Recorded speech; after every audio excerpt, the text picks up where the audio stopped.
ప్రేమించిన వ్యక్తి కోసం లింగ మార్పిడి చేయించుకుంటే అతడు పెళ్లికి నిరాకరించి శారీరకంగా వేధించాడంటూ 25 ఏళ్ల యువతి పోలీసులకు ఫిర్యాదు చేసింది.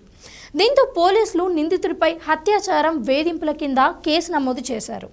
రైజన్ జిల్లా ఓబేదుల్లాగంజ్కు చెందిన బాధితురాలు నర్మదాపురానికి చెందిన నిందితుడు 10 ఏళ్ల క్రితం కలుసుకున్నారు.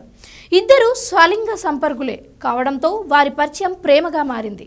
ఆపై చాలా కాలం పాటు సహజీవనం కూడా చేశారు. ఈ క్రమంలో తనను పెళ్లి చేసుకుంటానని నమ్మించి ప్రియుడు లింగ మార్పిడి శస్త్రచికిత్స చేయించుకోవాలని ఒత్తిడి చేసినట్టు బాధితురాలు ఫిర్యాదులో పేర్కొంది. ప్రియుడి మాట నమ్మి ఇండోర్లోని ఆసుపత్రిలో శస్త్రచికిత్స చేయించుకొని యువతిగా మారింది. అయితే సర్జరీ జరిగిన కొన్ని నెలలకే నిందితుడు ఆమెను దూరం పెట్టడం మొదలుపెట్టాడు.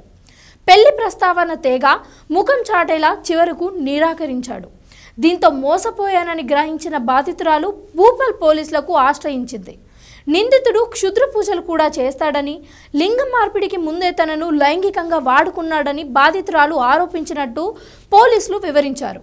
బాధితురాలికి వైద్య పరీక్షలు నిర్వహించగా లింగ మార్పిడి జరిగినట్లు నిర్ధారణ అయిందని అధికారులు తెలిపారు.